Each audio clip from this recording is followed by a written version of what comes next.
La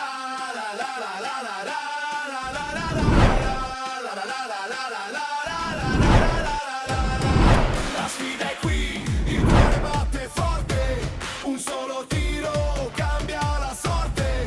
La sfida è qui, il cuore batte forte, un solo tiro cambia la sorte. Penalty, il gioco si decide qui. Penalty, emozioni fino all'ultimo sì. Penalty, ogni istante è magia. Penalty, la vittoria è energia. Penalty.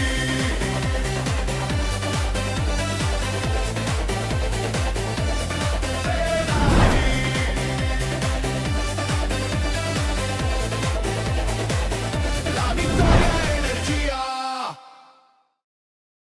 Secondo appuntamento settimanale di Penalty. Bentrovati sportivi siciliani di TVM Palermo, canale 19 del digitale terrestre. Ieri alle 15:30 abbiamo parlato di Serie D ma anche di eccellenza, mentre invece oggi nella puntata del giovedì sera parliamo di promozione e prima categoria. 4 gironi di promozione. Finalmente è arrivato un primo verdetto, quello del girone C, dove il Calcio Santa Venerina ha finalmente brindato l'arrivo del campionato di eccellenza che disputerà la prossima stagione. Ma partiamo subito con il girone A.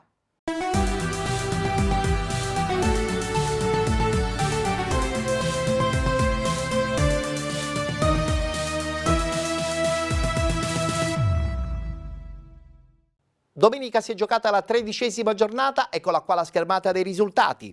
Salemi batte Aspra 3-1, Alcamo 1928 batte Gemini Calcio 2-1, vince anche il Casteltermini 2-1 contro l'Atletico Partinico, pareggio tra Città di Casteldacce e Camporeale Calcio 2-2 il risultato finale, pareggiano anche Fulgatore e Sport Palermo 0-0, Aragona Calcio batte Margheritese 2018 1-0.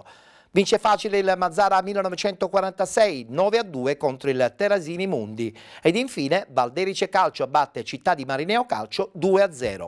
Manca soltanto un punto all'Aragona per festeggiare la tanto attesa eccellenza. Guardiamo la classifica. Aragona Calcio 70 punti con 64 Alcamo 1928, 57 punti Città di Marineo Calcio con 56 Valderice Calcio, 55 punti Gemini Calcio con 49 Atletico Partinico, 47 Margheritese 2018 con 42 il Salemi, 33 punti Mazzara 1946 con 30 Sport Palermo. 28 punti Casteltermini con 27 Fulgatore e Città di Casteldaccia, con 26 Camporeale Calcio, con 20 Aspra, ultimo in classifica, già retrocesso, il Terasini Mundi con 7 punti.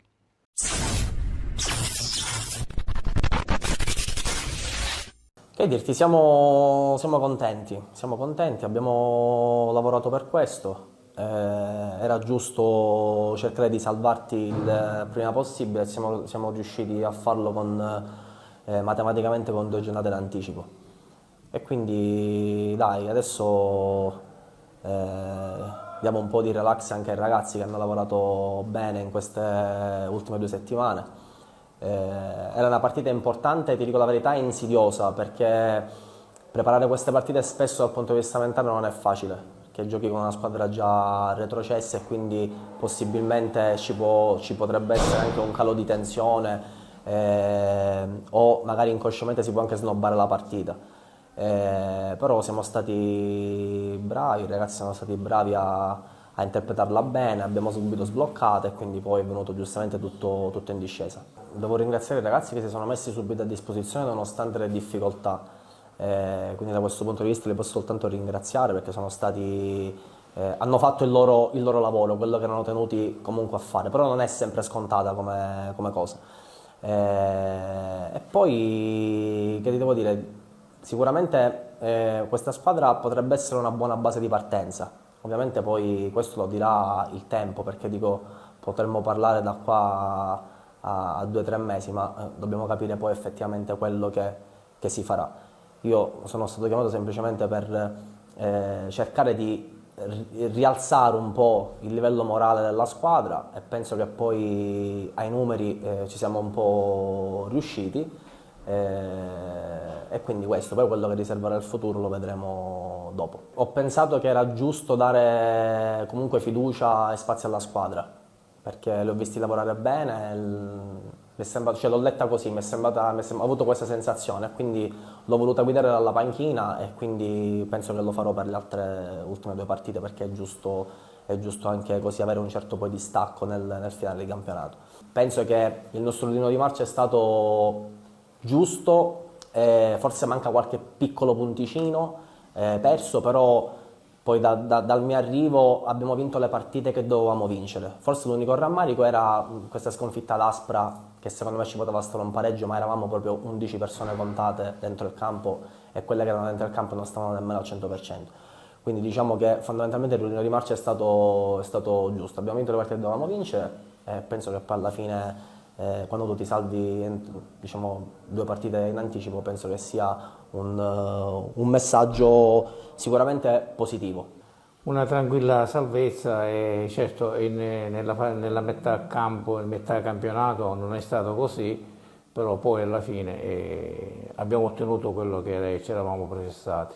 Avevamo preventivato nei pronostici, però considera che ormai è risaputo di tutti gli infortuni che abbiamo avuto, non abbiamo mai potuto schierare una formazione titolare e quindi le difficoltà le abbiamo avuto, però siamo riusciti a superarle, anzi devo ringraziare soprattutto i giocatori prima in primis, e poi devo ringraziare sia l'operato di Cavataio che l'operato di Palazzo, che è stato un importante successore. Ecco. A chi vogliamo dare la palla non lo so, il fatto sta che io non ho intenzione di continuare in queste condizioni completamente. Lo dico adesso per evitare che magari lo possa dire la prima settimana, l'ultima settimana che comincia il campionato, no, lo dico anzitempo, così io non ho intenzione di iscrivere la squadra, quindi chi la vuole iscrivere la squadra la scriva, chi vuole prendersi la squadra se la prende, io non sono nelle condizioni di poterlo fare. Ho mantenuto la mia promessa di quella di salvare il titolo e quella di raggiungere la salvezza in questo campionato. Il prossimo anno spero di no, ma io sinceramente non ho intenzione di continuare completamente. Nessuno ha mai parlato con me, penso che sia io l'unico interlocutore per poter, visto che devo mettere la firma io, sono l'unico, mi reputo che sono l'unico, anche se circondato da pochi amici, però ti sto dicendo, sono l'unico che deve mettere la firma come traghettatore. Se questo non è venuto nessuno a bussare alla mia porta, quindi sono solo chiacchiere e basta.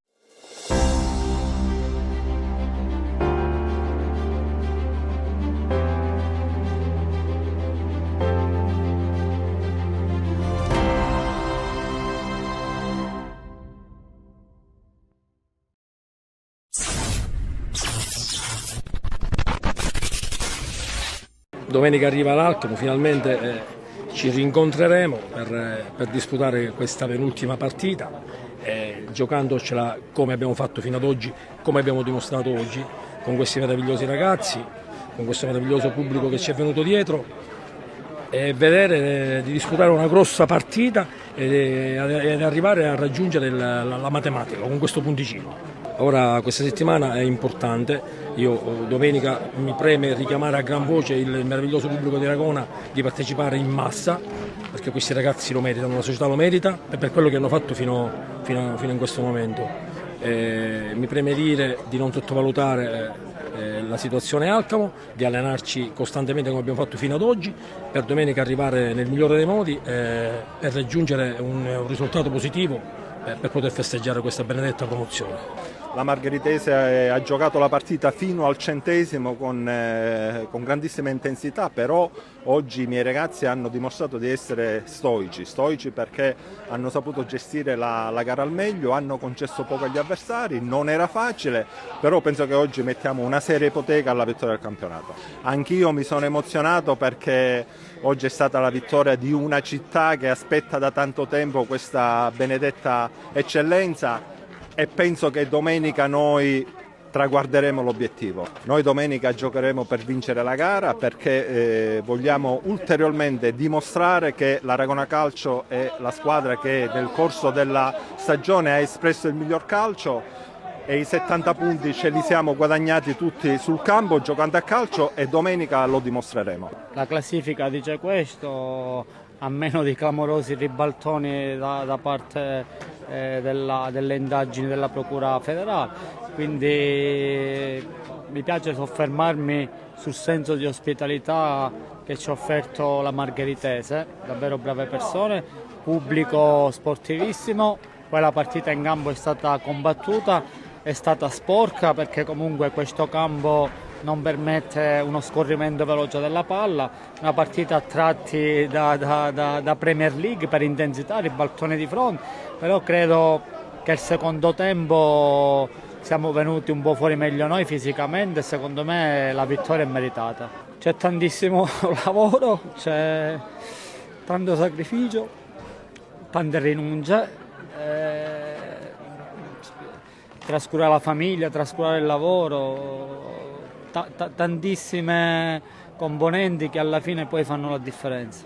Per chi fa questo mestiere, per me, per i calciatori, anche per la società, credo che sia la settimana più bella da preparare, la più semplice, perché le motivazioni verranno da sole. Mi auguro in un Totorusso pieno in ogni ordine di spazio, sono sicuro che la gente risponderà presente, non sono d'accordo con la decisione della Lega di allineare le partite alle 14:30, non è una cosa normale, soprattutto in virtù di quelle che sono le temperature già quasi estive, quindi questa cosa non la condivido. Penso che quasi ci siamo, manca solo l'ultimo sforzo, ci serve solamente un punto per coronare un sogno. Oggi una grande prova di carattere, di cuore, di determinazione, una partita giocata fino all'ultimo con la possibilità che loro potevano pareggiare, ma alla fine dopo 96 minuti tirati ce l'abbiamo fatto. Una grande vittoria veramente di squadra, di cuore. Un grazie a tutti i ragazzi per come si sono comportati e domenica diamo appuntamento ad Aragona per la sfida decisiva contro l'Alcamo. Grazie a tutti e vi aspetto domenica ad Aragona. Forza Aragona sempre, avanti così.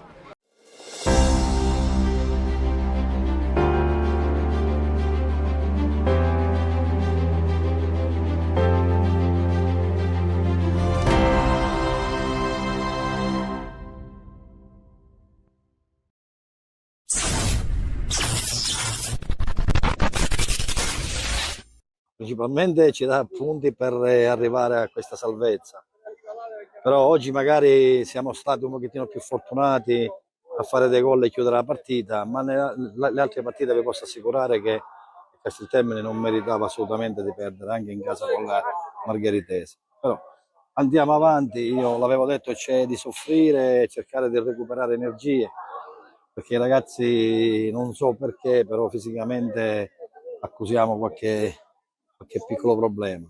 Non era facile, sapevamo di incontrare la seconda della classe che si sta giocando fino alla fine il campionato e quindi era venuto qui a Casteltermini l'Alcamo per vincere e portarsi a casa il bottino pieno, però noi siamo stati bravi e nello stesso tempo fortunati a portare a casa questa vittoria che ci tenevamo, era da tanto tempo che non vincevamo in casa ed è stata una bella boccata d'ossigeno, siamo felici, siamo contenti, ancora la strada è lunga, mancano altre 3 partite e sappiamo che per raggiungere l'obiettivo ci sono ancora 3 finali.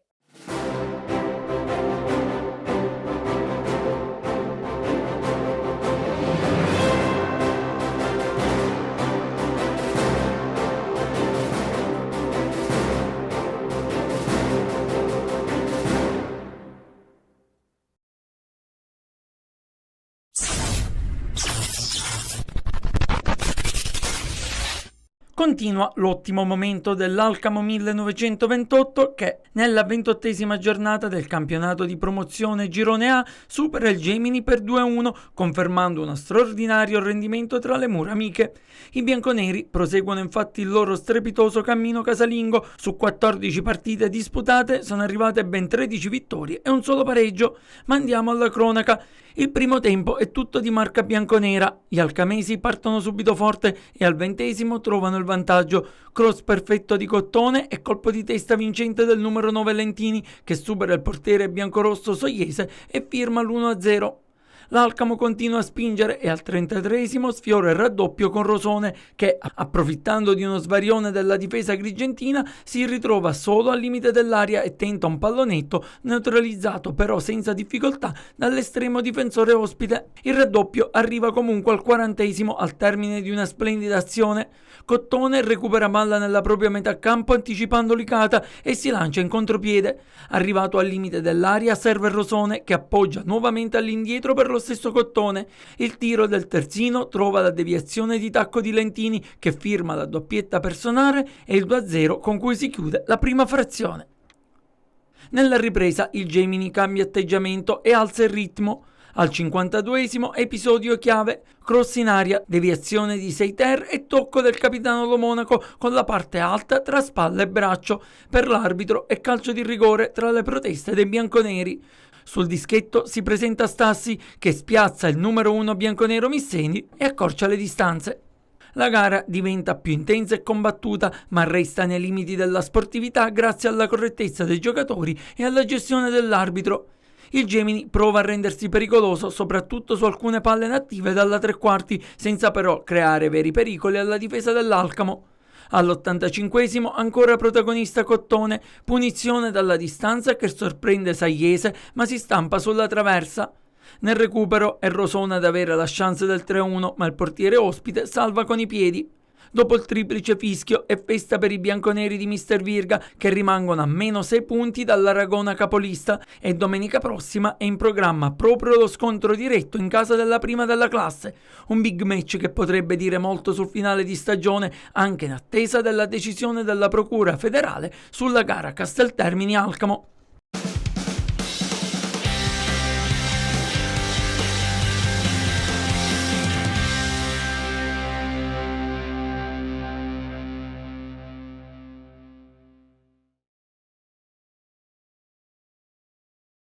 E dopo il girone A, adesso è la volta del girone B.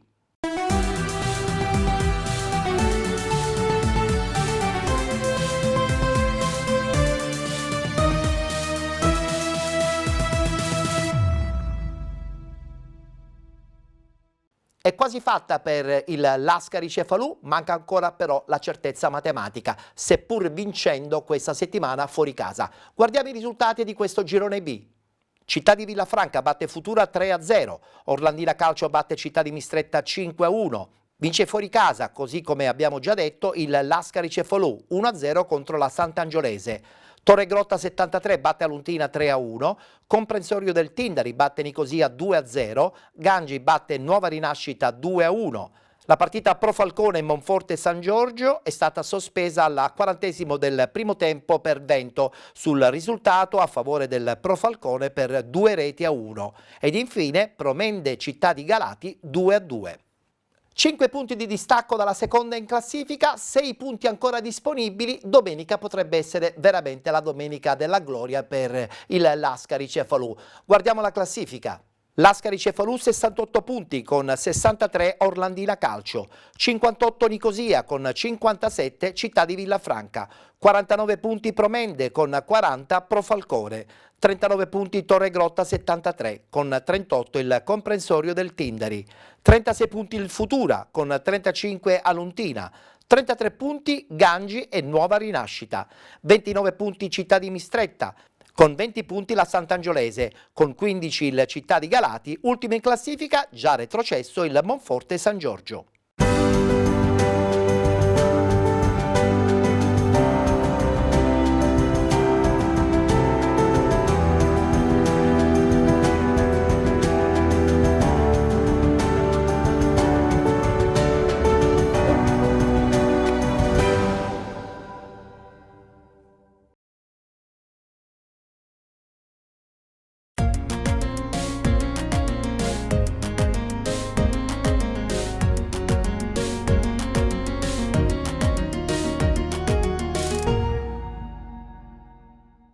E parliamo adesso del girone C, dove finalmente conosciamo la squadra che la prossima stagione disputerà il campionato di eccellenza. Parliamo del Calcio Santa Venerina, che vincendo fuori casa ha coronato finalmente il sogno di abbracciare una categoria certamente molto importante. Guardiamo i risultati di questa domenica. Atletico Messina batte Città di Mascali 1-0, Città di Mister Bianco batte Santa Domenica Vittoria 4-1.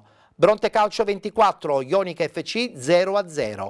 Riviera Nord, Città di Aci Sant'Antonio 1-1. Belpasso 2014 batte Atletico Catania 1-0. Vince fuori casa l'Aci Bonaccorsi Calcio 3-2 contro il Baldinisi Calcio. Ed infine Calcio Santa Venerina che vince fuori casa 2-1 contro il Sant'Alessio. Certezza matematica dunque per il Calcio Santa Venerina, attualmente al primo posto con 61 punti, la prossima stagione disputerà il campionato di eccellenza. Tutto aperto invece per quanto riguarda la zona playoff, Ionica FC con 52, con 47 Città di Aci Sant'Antonio, con 43 Belpasso 2014, 39 punti Riviera Nord, con 35 Baldinisi Calcio, 34 punti Bronte Calcio 2024, con 33 Aci Bonaccorsi Calcio, Città di Mister Bianco, con 30 il Sant'Alessio, 27 punti Città di Mascali, con 24 Atletico Messina, con 15 Atletico Catania e ultimo in classifica, già retrocesso in prima categoria,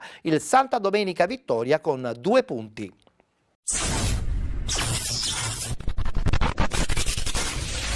È il giorno che può valere una stagione intera. Il Santa Venerina si gioca la possibilità di chiudere il campionato contro il Sant'Alessio. Serve almeno un punto per trasformare un sogno coltivato settimana dopo settimana in realtà. 90 minuti per chiudere il cerchio, per prendersi quei punti che significherebbero vittoria del campionato di promozione e salto in eccellenza. È subito un ottimo Santa Venerina quello che si vede in avvio. Qui Magri recupera la sfera e fa ripartire in contropiede Scapellato. Scapellato per il taglio di Carbonaro, posizione regolare, rientra sul destro il 7, scambia con Sinatra, Carbonaro davanti alla porta, sopra la traversa, colossale chance in avvio. Rimessa laterale di Farfaglia, svetta più in alto di tutti Buonaccorso.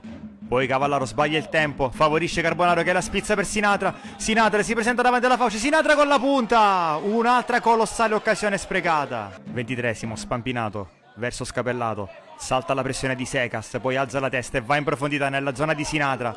Sinatra prolunga per la corsa di De Leonardis ruba il tempo all'avversario, poi la mette al centro, deviazione di De Casale, forse col braccio, e così, calcio di rigore per il Santa Venerina. Dagli 11 metri va Carbonaro che spiazza il portiere e porta in vantaggio il Santa Venerina, 22esimo gol in campionato per il capocannoniere del torneo, Nino Carbonaro.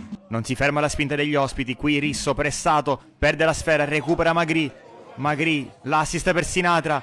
Sinatra una finta, poi calcia in porta, respinge Cavallaro, raccoglie Pisasale, salta un avversario, poi il diagonale, fa la barba al palo. Finale del primo tempo, rimessa lunga di De Casale all'interno dell'area, contrasto Magri-Arias, poi Arias fa la torre per Secas in acrobazia, non lascia scampo a Buallegue, il Sant'Alessio all'improvviso trova il gol del pareggio. In avvio di ripresa subito un cambio per Mister Calvaruso in mediana, fuori Magri, dentro Biondi. I rosso-giallo-blu partono forte anche nel secondo tempo, Lopez batte rapidamente per De Leonardis e dietro verso Scapellato, super parata di La Fauci che si salva col palo. Cresce col passare dei minuti il Sant'Alessio, Altamirano attacca per vie centrali, scambia con Secas, ancora Altamirano prende velocità, vince un rimpallo con Gulli, entra in aria, la mette bassa al centro, respinge Buallegue, poi ancora Arias, strepitoso Buallegue che gli dice di no. Ancora padroni di casa in avanti, Risso avanza palla al piede, cerca spazio per calciare, lo fa dalla distanza, si oppone Spampinato, ancora Risso, fermato da Fabrizio Scapellato, arriva anche Olivera, si lotta a terra, recupera Pisasale, poi Biondi prova a verticalizzare, steso da Olivera era già ammonito e arriva il doppio giallo per lui, Sant'Alessio costretto in 10 uomini. Ancora forze fresche dalla panchina per Mister Calvaruso, fuori De Leonardis, dentro Daniele Scapellato. Minuto 76, rimessa di Pisasale, dietro per Daniele Scapellato. Ancora Pisasale, ha tanto spazio, il cross sul secondo palo per Sinatra, che è tutto solo, sigla il 2-1, salvo Sinatra, 19 gol in campionato, il gol che avvicina il Santa Venerina alla terra promessa, chiamata eccellenza. Il Sant'Alessio si getta alla caccia del pareggio, qui però perde un pallone sanguinoso, Sinatra in verticale per Carbonaro, posizione regolare, salta la Fauci, Carbonaro, la porta è vuota, solo esterno della rete. Terza sostituzione per gli ospiti, fuori Pisasale, dentro Trovato. La Fauci cerca con rinvio De Casale, lo stop, lo ferma Biondi che gli porta via la sfera, Biondi accanto a Luce e Fabrizio Scapellato, servito in aria, Scapellato Ci prova col destro, respinge la Foci col piede. Il Santa Venerina vince il campionato promozione 2025-2026 con 2 giornate d'anticipo e approda per la prima volta nella sua storia in eccellenza. Un campionato dominato in lungo e in largo, una prima posizione mai lasciata dalla prima giornata, con tanto di record, di ben un intero girone, quello di andata fatto di sole vittorie. Un successo meritatissimo, frutto di programmazione, lavoro e sacrificio da parte di tutto lo staff tecnico e dirigenziale, dai presidenti Romeo e Puglisi fino ad arrivare al gruppo squadra. La stagione non finisce qui. Domenica prossima sfida casalinga contro l'Atletico Messina, dove ci sarà la possibilità di festeggiare questo storico traguardo tra le mura amiche.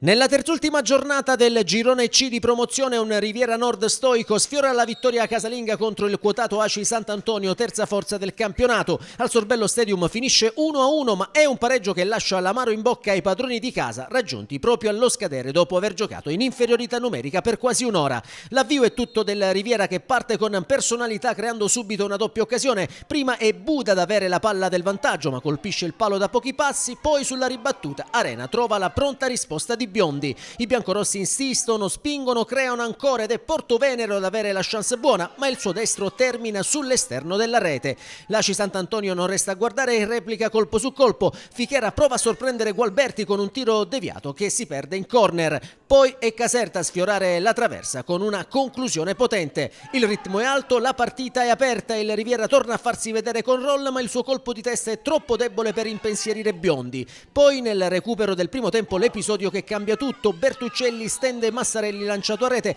l'arbitro non ha dubbi, cartellino rosso, Riviera in 10 uomini. E sugli sviluppi della punizione successiva di Licciardello, Sciuto sfiora il vantaggio centrando una clamorosa traversa. Nella ripresa, nonostante l'inferiorità numerica, il Riviera non arretra di un passo, anzi riparte forte. Dopo 5 minuti Roll costringe Biondi a un intervento straordinario, è il segnale di una squadra viva, coraggiosa. E così al 54esimo arriva l'episodio chiave, rigore per i padroni di casa, fallo di Biondi su Buda tra le proteste degli ospiti. Dal dischetto si presenta Brancati, destro preciso, portiere spiazzato. 1-0 Riviera, il Sorbello può esplodere.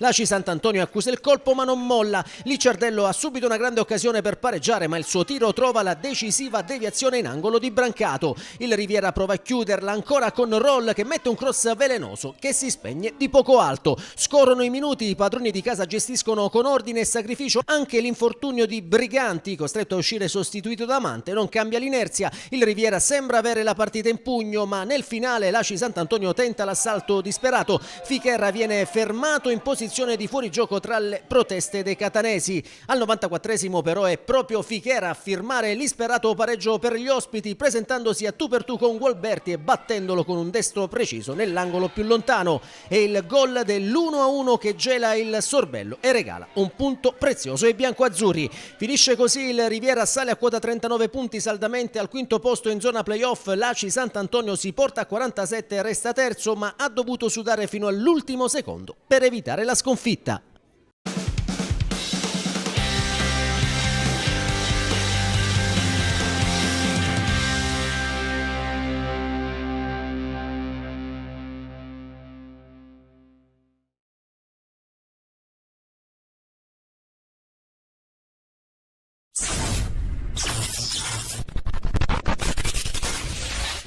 È mancato solo il gol al Bonina di Maletto per un pari a reti bianche di prestigio, ma che in casa Bronte lascia un pizzico di rammarico. 0-0 con la Ionica, la vice capolista di un girone C di promozione che attende le battute finali. 2 giornate al termine, i rossoneri chiuderanno in casa domenica con l'ACI Bonacorsi e in ultimo si recheranno a Belpasso. Il tutto con 34 punti e una situazione di classifica che ormai ha già scritto da tempo la prossima partecipazione del Bronte alla seconda serie regionale anche per il prossimo anno. La Ionica si presenta al prontivia con un palo lampo stampo di Montanaro. La risposta dei padroni di casa su punizione di Reale è un fallo su Pontet che ferma i giochi contro Catania e la battuta a rete di Caruso. Citriglia supera, ferma così da distanza ravvicinata De Oliveira, non la sola parata del numero 1 Brontese, il meglio dovrà ancora venire. Caruso dall'altro lato si mette in proprio, si libera di un avversario, gran sinistro, calibrato, fuori di pochissimo. Emozioni e ripetizioni anche di parte azzurra, Montanaro ci riprova stavolta girandola, pallone alto. Mentre Saccullo entra ufficialmente in partita, aprendo le maglie difensive e porgendo un assist invitante a Spartà. Pontet la chiude qui per lo 0-0 della prima frazione. Guanti ospiti scaldati, anche a inizio ripresa, parte Ruffino dalla mediana, Spitaleri apre il varco vedendo al suo fianco il neoentrato Montagno, tiro non clamoroso, bloccato.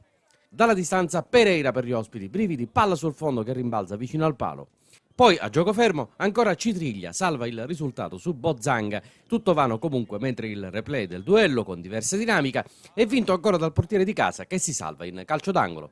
Una delle due occasioni più clamorose alla quarto d'ora. Si invola Spitaleri, assist sempre in zona sinistra dove stavolta accorre il Reale. Di prima intenzione, mani nei capelli per questa palla gol mancata che potrebbe regalare il vantaggio al Bronte.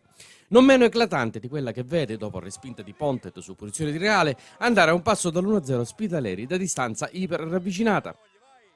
Portieri in stato di grazia in questo sabato. Reale la ruba in mediana e incita verso il punto decisivo Ruffino. Ancora Pontet sulla strada della Ionica che si salva e di rimpetto Citriglia interviene così su corda. In tema di clamorose occasioni c'è l'ennesima e stavolta qui il Bronte rischia grosso, sempre il 7 ospite va in tap-in su un cross da destra ma trova solo fondo campo. Poi per questo fallo su piazza alla mezz'ora scatta qualche protesta dalla panchina e anche un cartellino rosso. Cronaca di un finale aperto a qualsiasi risultato, come dimostra l'ennesimo intervento del numero 1 di casa e soprattutto nel recupero e a pochi istanti dal triplice fischio un'azione gol firmata da alcuni subentrati come Montagno, Strace e Saitta. Saccullo da posizione invitante ha il bonus dei 3 punti ma si appanna sotto porta e Bronte Ionica si chiude senza vincitori né vinti.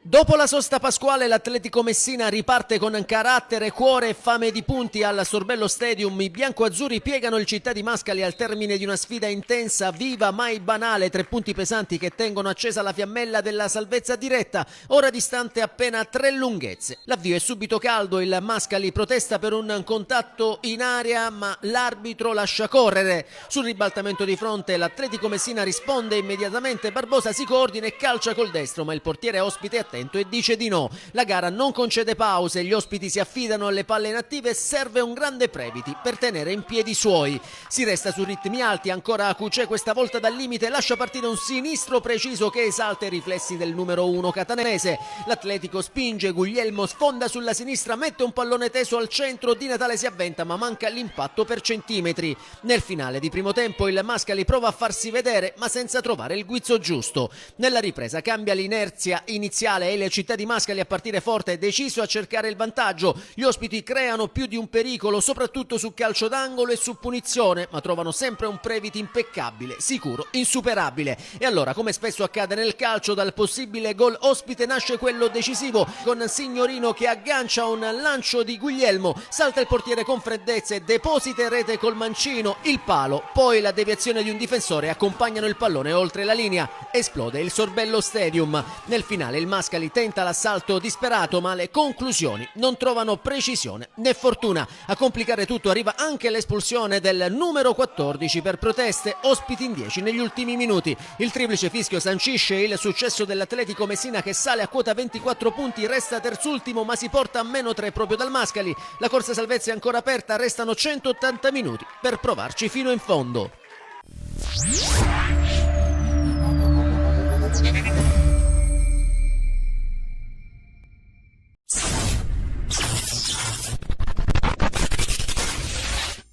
Minuto 77 al Nuccio Marino, nell'assalto generale contro la penultima in classifica spunta un capolavoro di Gabriele Marino nella vittoria del Belpasso su un resistente Atletico Catania. Un successo a corto muso che consegna ai biancazzurri il quarto risultato utile consecutivo, la conferma del quarto posto a 2 giornate dalla fine e una piccola speranza di scalare una posizione per giocarsi in casa almeno il primo playoff. La convalescenza, dopo lo stato febbrile di febbraio-marzo, è già acqua passata. Restano 2 nodi da sciogliere: Ionica fuori, in casa della vice capolista Domenica, Bronte dentro, all'ultima tappa del 26 aprile. Un pensierino a rincorrere il gradino più sopra. Ci sta tutto una volta compiuta la ripresa fisica, mentale e di numeri.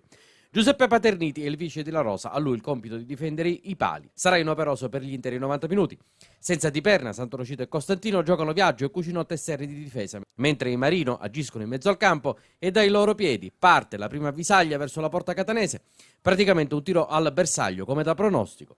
Ma sul cross di Castelli l'ultimo a metterci la firma è Cucinotta, che saggia il guanto palmare di Pandolfo. Poi 2 rovesciate sul prosieguo di Castelli e Inserra non fruttano. Inserra ci riprova di testa a correzione di un angolo di Luca, niente da fare.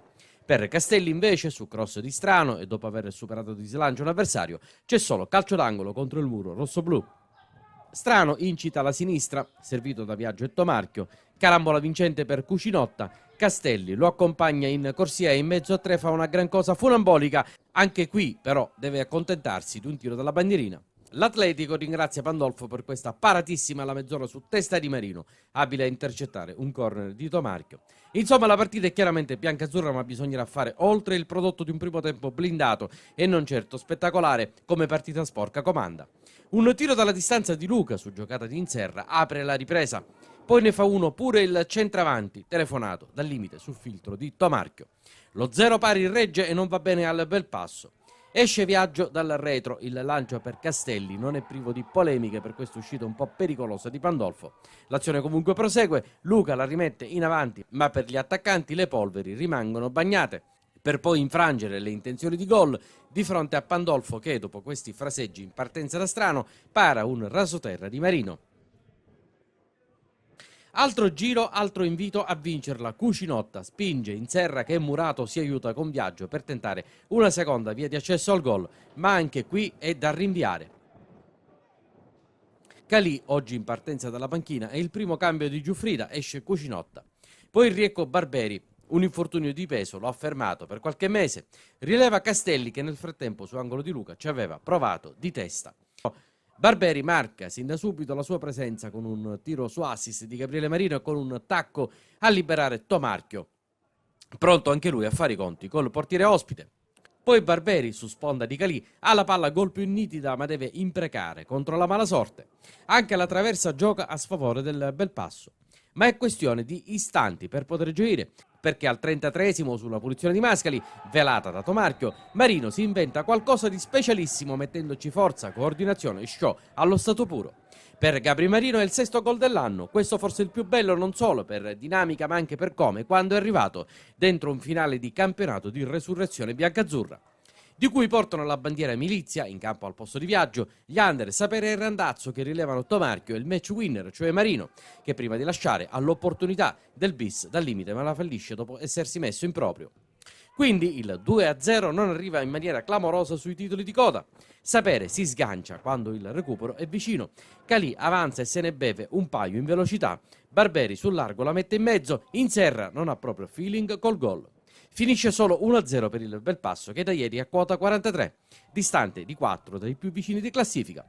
Giochi fatti a 180 dalla fine o possibili sorprese?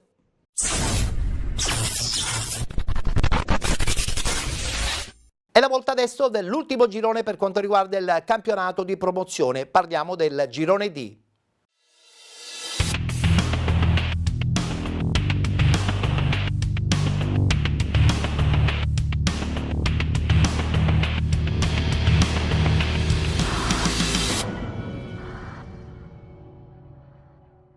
Vince in casa della Sommatinese Calcio il Priolo FC. C'è sempre la contemporanea vittoria anche dell'Acragas, ma a questo punto la certezza matematica potrebbe già scattare domenica, dato che il Priolo FC giocherà contro la già retrocessa Gela. Guardiamo i risultati di domenica. Sera di Falco batte Gela 3-0 a tavolino. Acragas SLP batte Calat 4-0. Atletico Megara batte Città di Canicattini 2-0. Frigentini batte Gimminica Scordia 3-2. Prodagusa batte Noto Calcio 6-1, vince fuori casa il Santa Croce Soccer 1-0 contro lo Scicli ed infine Priolo FC batte Sommatinese Calcio 3-0. Priolo FC ha un passo dal campionato di eccellenza, eccola qua la classifica. Priolo FC 67 punti con 63 Acragas SLP, 42 Gimnica Scordia con 40 Santa Croce Soccer, 38 punti Pro Ragusa con 37 Serra di Falco, 30 punti Noto Calcio e Città di Canicattini con 28 Calat ed Atletico Megara, 27 punti Sommatinese Calcio, 22 Frigintini con 19 Scicli, 0 punti invece per il Gela, già retrocesso.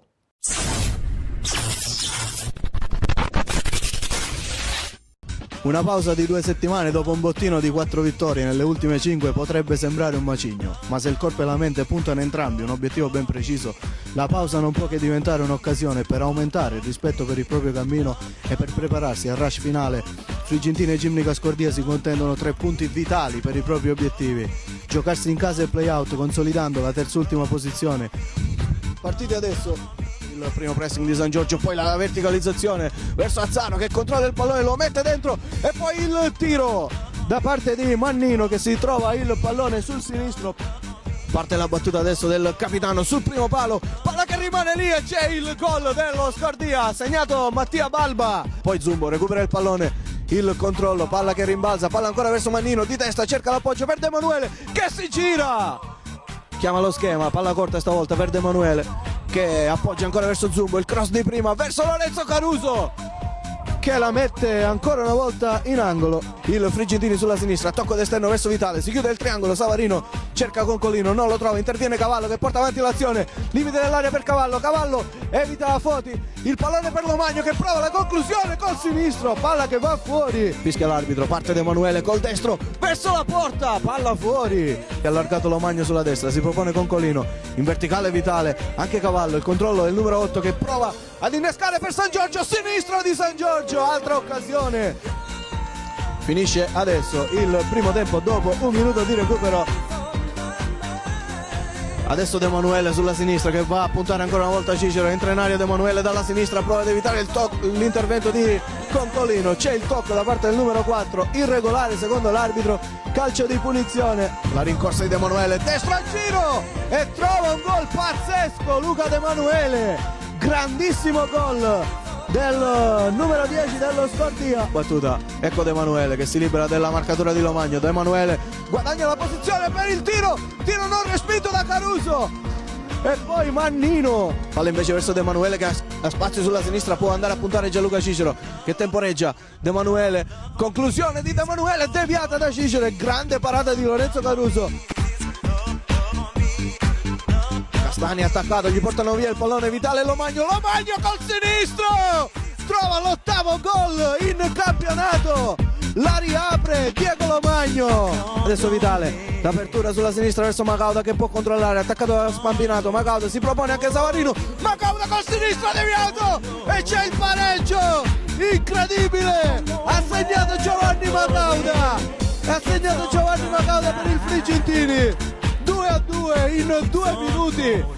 Pressing inesauribile di Savarino, cambio di gioco di Longo verso Spampinato, perfetto, il controllo da parte del numero 7 sulla destra, va a puntare Macauda, si propone accanto a lui Castagna, Spampinato va sul fondo, mette dentro, palla fuori, 35,5 sul cronometro, palla a cercare San Giorgio, la palla sfila, ancora Ragusa, attacca il pallone, il tocco di Ragusa, la deviazione di Longo, Macauda va a fermare Foti, possibilità di 5 contro 4 per il Frigentini con Macauda che porta avanti il pallone centralmente, si propone Giordanella a sinistra, Macauda, limite dell'area, prova la conclusione Macauda e c'è il 3-2 incredibile al 40esimo, la doppietta di Macauda, incredibile, al Pietro Scollo, la ribalta il Frigentini. La Pollina lo tiene in gioco, andrà a rilancio lungo verso i compagni, palla verso Spampinato, Sortino di testa la mette fuori, rimessa laterale per gli ospiti, è finita al 54esimo al Pietro Scollo, Frigentini batte Gimnica Scordia per 3-2 grazie ad un secondo tempo mozzafiato e trova la quinta vittoria nelle ultime 6. Noi vi salutiamo, vi diamo appuntamento al 26 aprile per l'ultima giornata in casa tra Frigentini e Serra di Falco.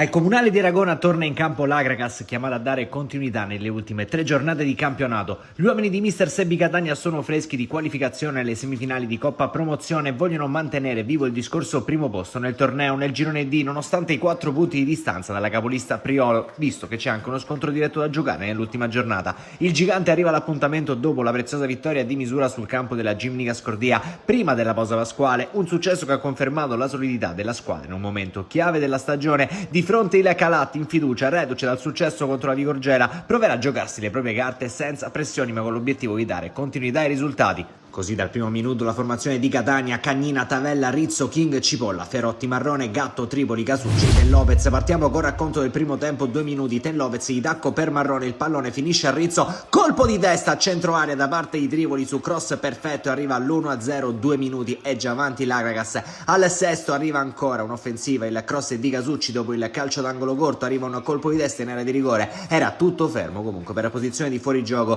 Agragas che spinge molto in questa prima parte di gara, poi in impostazione sbaglia Cipolla e questa è una grande notizia, poi Messina dalla distanza per poco non trova il grande Jolly. Minuto 9 ancora, calcio d'angolo di Messina che cerca e trova Camuti, deviazione che però termina al lato, rischia l'Agragas. Minuto 22 lo scarico per Gatto, il controllo del numero 8, il cross e col contagiri colpo di testa di Del Lopez che colpisce la traversa, poi anche Rizzo ci prova col destro che termina sul fondo. Agragas vicina al 2-0, minuto 30, Gatto lancia Marrone, scarica all'indietro per Uniemi che controlla e poi mastica la conclusione. Minuto 34, King va da Casucci a destra, funziona e come il binario dell'Agragas, pallone in mezzo, Uniemi la controlla, se la porta avanti, conclude centralmente, parla bene, si salva in calcio d'angolo. Al 46esimo l'ultima offensiva della frazione ancora dell'Agragas, il corner per Casucci. Gatto aveva disegnato ancora una volta la bella traiettoria ma la sfera termina oltre la traversa. Finisce così la prima parte di gara col film delle immagini. Siamo alla ripresa, minuto 48, tentativo clamoroso firmato Messina che dimostra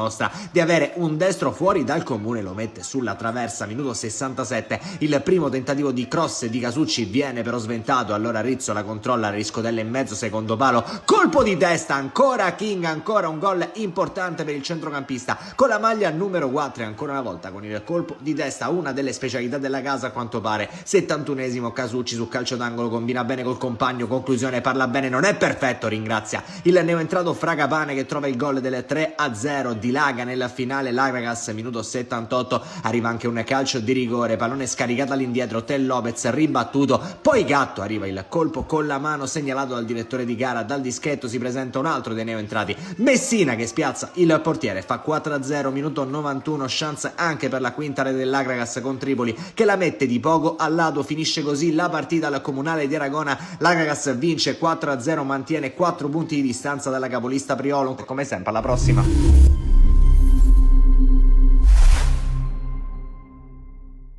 E dopo i 4 gironi del campionato di promozione ci fermiamo, c'è una brevissima pausa pubblicitaria, rientreremo in studio tra pochissimo e parleremo dei play-off e play-out del campionato di prima categoria.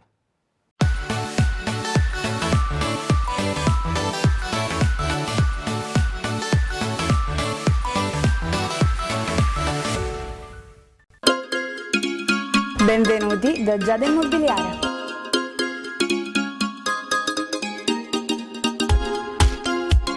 La professionalità come punto di partenza, la qualità dei servizi come riferimento essenziale. Tutto questo è Giada Immobiliare di Giuseppe D'Antonio.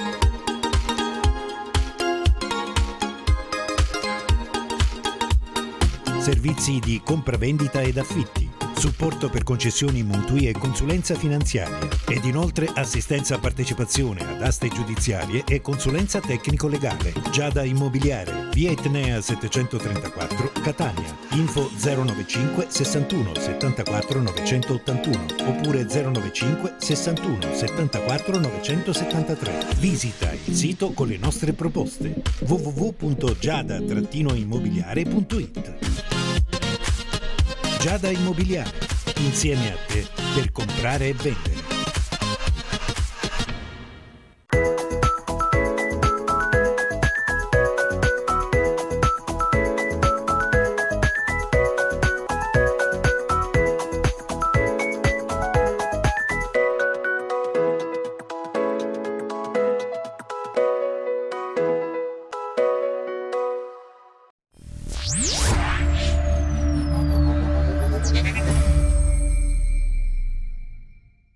Eccoci rientrati in studio, partiamo subito con il campionato di prima categoria. Domenica si sono giocati i play-off e i play-out. Partiamo con il girone A, eccola qua la schermata, dove l'Atletico Marsala vince 2-0 contro il Punto Rosa e condanna la squadra palermitana agli spareggi per la retrocessione.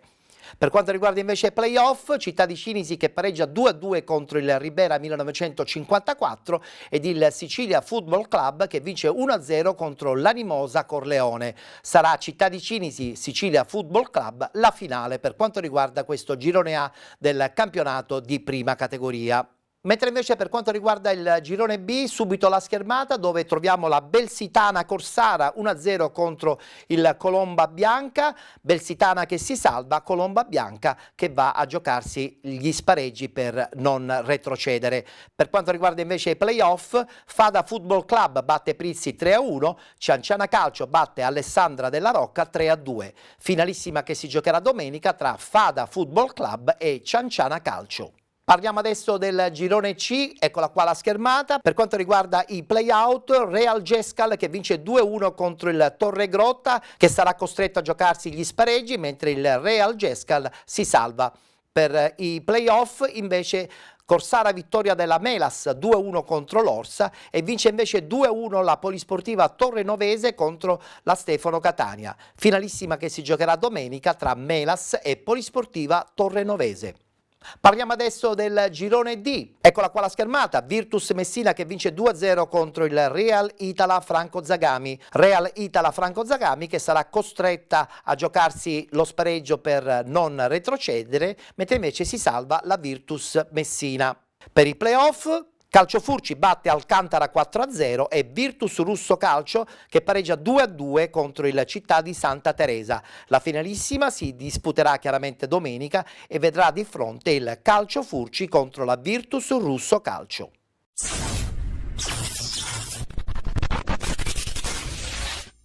E sempre Virtus Russo Calcio contro Città di Santa Teresa, atto quinto di questa interminabile sfida che ha già visto le due squadre sfidarsi per ben 4 volte nella stagione 25-26. Doppia vittoria in campionato per i ripostesi, passaggio del turno in Coppa invece per i teresini oggi. Domenica 12 aprile non si sbaglia più, c'è solo un finale, dentro o fuori. Virtus, padrone di casa, è giunta terza al termine della regular season in campionato, affronta il Santa Teresa potendo vantare 2 risultati su 3 grazie anche al sorpasso operato in classifica proprio sugli avversari all'ultima giornata. Formazione di mister Nicotra che parte a 1000 all'ora, minuto 13, grande azione in mezzo al campo, Cerra, Dumitrasco e poi soprattutto Ranno a mandare in porta Moschella che attacca benissimo lo spazio davanti al portiere, frenata e destro, alto sopra la traversa. Ad un passo dall'1-0 immediatamente la Virtus e proprio Ranno decide di rendersi protagonista. Minuto 33, aggressione alta dei padroni di casa che rubano palle, allora Ranno punta alla porta e arma il destro da fuori. Destro folgorante all'angolino, in vantaggio la Virtus Russo Calcio, Antonino Ranno la sblocca lui, 1-0. Non passano poi nemmeno 2 minuti, subito ribaltamento, Dumitrasco per Moschella in mezzo, che in spaccata la mette lì, dove non può arrivare nessuno, ha raddoppiato la Virtus, Emanuele Moschella, 2-0. L'unica sortita offensiva degli ospiti su questo calcio d'angolo, su cui arriva questo colpo di testa spiovente sul secondo palo, ma nulla di fatto. Nella ripresa però scherzano col fuoco i padroni di casa, minuto 2, Ferraro è bravo a scambiare con un compagno in zona morta, poi destro a giro di quelli clamorosi, sotto il 7, nulla da fare per Nicotra, la riapre così il Santa Teresa 2-1. La riapre il capitano ospiti che adesso ci credono e come, giro palla che coinvolge Gaeta, si destreggia bene il 10 che poi imbuca ancora per Ferraro, destro ravvicinato, un intervento spaziale del solito Nicotra che cala la sbarra. Vicinissimo al 2-2 il Santa Teresa che poco dopo è sempre lì ad attaccare, Gaeta per De Luca che prova a tagliare in mezzo a 2, steso giù da Bozzanga all'ingresso dell'area ed è calcio di rigore al minuto 30. netto il contatto col 17 al dischetto, poi si presenta Giovanni Gaeta, rincorsa e destro del 10 che spiazza Nicotra, freddissimo, e di fatto manda la sfida ai supplementari. Nell'extra time Virtus, che può puntare anche al pareggio, deve vincere il Santa Teresa, che qui attacca su azione d'angolo, sfera che viene messa in mezzo e che resta lì. De Luca con la palla del 2-3, ma le manone di Nicotra mettono il lucchetto. Nel finale poi ultimo forcing con Smiroldo, che ci prova su punizione dal limite, destro dell'8, alto sopra lo specchio di porta, e di fatto non accadrà più nulla, e sarà questo l'ultimo frame di questa sfida che termina così. Triplice fischio all'Antonello, Raiti di Piedimonte, passa la Virtus Russo Calcio, che supera la semifinale al termine di 120 minuti di battaglia pura. Ripostesi che torneranno in campo nella finale del girone D contro il Furci.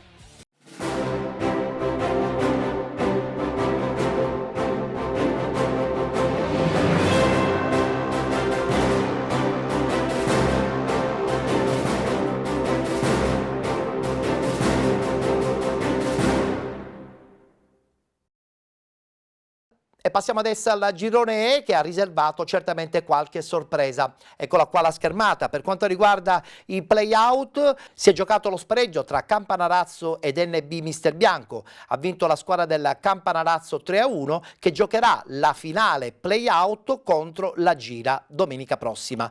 Per quanto riguarda invece i play-off, vittoria importante per il Tre Mestieri Etneo 3-0 contro il Città di Troina, mentre eccola qua la sorpresa, il CC San Gregorio, che vince in casa del San Pietro Calcio 2-1, e sarà proprio la squadra catanese a giocarsi la finalissima di questo girone E contro il Tre Mestieri Etneo.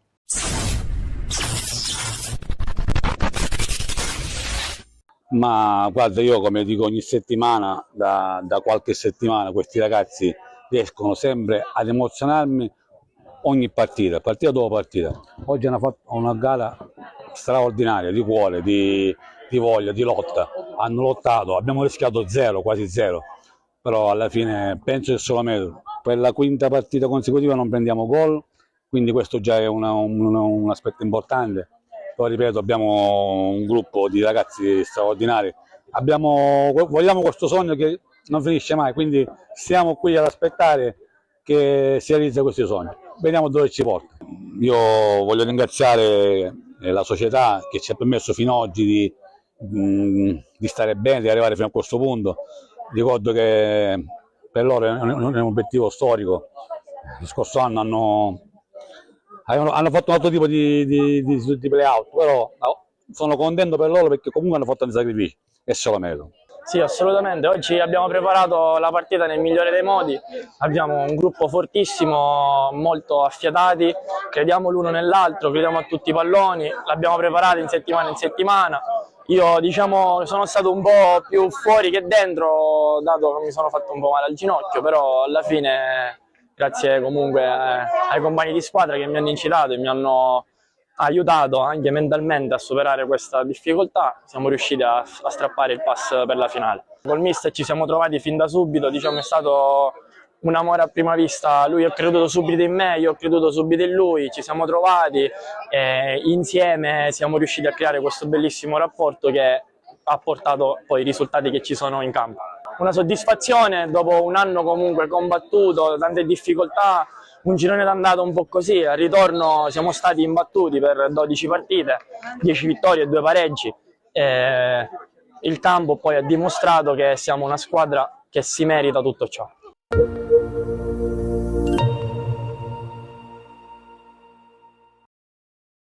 E chiudiamo il tabellino del campionato di prima categoria con la schermata del girone F. Per i play-out, Accademia Mazzarinese che vince 3-0 contro il Città di Santa Croce, Accademia Mazzarinese che si salva, mentre invece il Città di Santa Croce giocherà a questo punto gli spareggi per non retrocedere. Per quanto riguarda invece i play-off, Casmenarum Comiso che vince 2-1 contro il Pozzallo, vittoria fuori casa invece per la Don Bosco 2000, 1-0 contro il Cassibile Fontane Bianche. La finalissima domenica di questo girone si giocherà in casa della Casmenarum Comiso contro la Don Bosco 2000.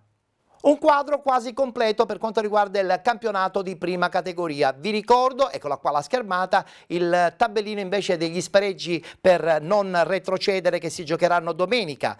Per quanto riguarda il primo incontro si attende la squadra che dovrà affrontare il Città di Santa Croce. Per quanto riguarda invece gli altri incontri, Punto Rosa che giocherà contro la Colomba Bianca ed infine Torregrotta che giocherà contro il Real Itala Franco Zagami. Abbiamo concluso qui lo spazio di penalty, come al solito vi ringraziamo per essere stati con noi, l'appuntamento con la nostra trasmissione è per giovedì prossimo per continuare a parlare di promozione e di prima categoria. Invece se volete seguire anche la Serie D ed il campionato di eccellenza vi aspetto alle 15:30 il mercoledì, sempre come al solito sul canale 19 di TVM Palermo. Grazie a tutti per essere stati con noi, ci vediamo la prossima settimana.